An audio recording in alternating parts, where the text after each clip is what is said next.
All right, NASCAR is coming back to upstate New York next weekend with the Go Bowling at the Glen next Sunday at Watkins Glen International. And Ashley Doerzbacher got to catch up with a NASCAR legend ahead of that race. Here's part 2 of her interview with Rusty Wallace.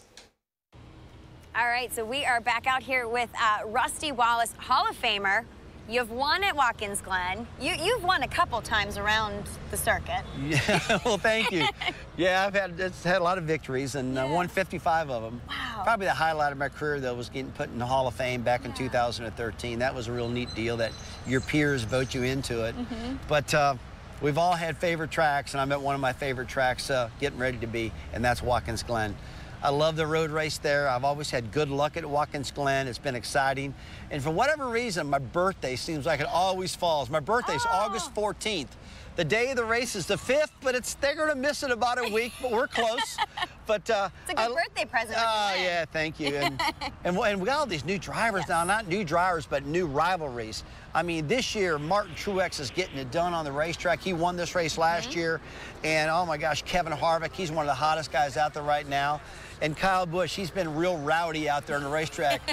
That's his nickname, Rowdy Busch. So, but those guys winning a lot this year, that's one thing. But now, this track is an opportunity race. There's so many people, drivers I'm talking about, that aren't real good at oval racing, that they feel like when they come to the road course, they can get it done. And the guy I'm thinking about is a guy named A.J. Allmendinger.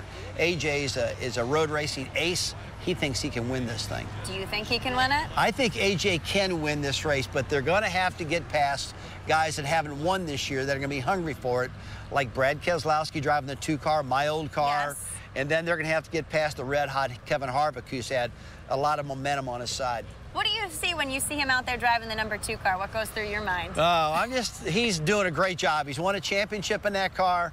But I'll tell you, when I get to the Glen and I see my car running around there, I wish I was back in it. Yeah. And I don't want to run all these tracks, but there's ones I would like to pick out. I would like to run the Glen again in the old 2-car. I would like to run maybe Bristol or Martinsville, Virginia, my old car. Those are tracks I had a lot of success at.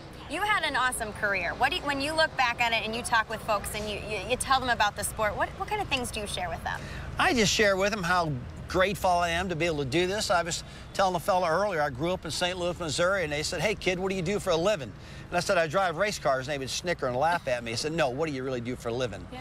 And then 4 years later, they gave me the key to the city. And so they didn't laugh at our sport any longer. Yeah. They really respected it. So NASCAR is the most popular form of motorsports in the entire United States. And I'm glad I lived through most of the real cool times of it. Yeah, what are some of your favorite memories? Probably my first victory in 1986 at Bristol, Tennessee. Then my last win when I won my 55th and final victory before I decided to hang up my hat in Martinsville, Virginia. And then some of the races I've had up here at the Glen with myself and Ricky Rudd, both of us flying off the racetrack, all this drama. I remember leading the race with 1 lap to go, the car runs out of fuel, and I hit pit road and made a pit stop and still won. That's how big a lead I had. I remember those type of things. My dad is geeking out listening and watching this right now because we grew up watching and being a fan. So for those fans out there who maybe haven't been to the Glen and have seen it on TV, what can they expect when they come out? Well, first of all, they're going to have an incredible experience camping if they do camp, but if they just come to the races, there's so many corners at the Glen that they can go to all kind of different spots at this racetrack and see all the drivers coming in into the corners really hot and fast.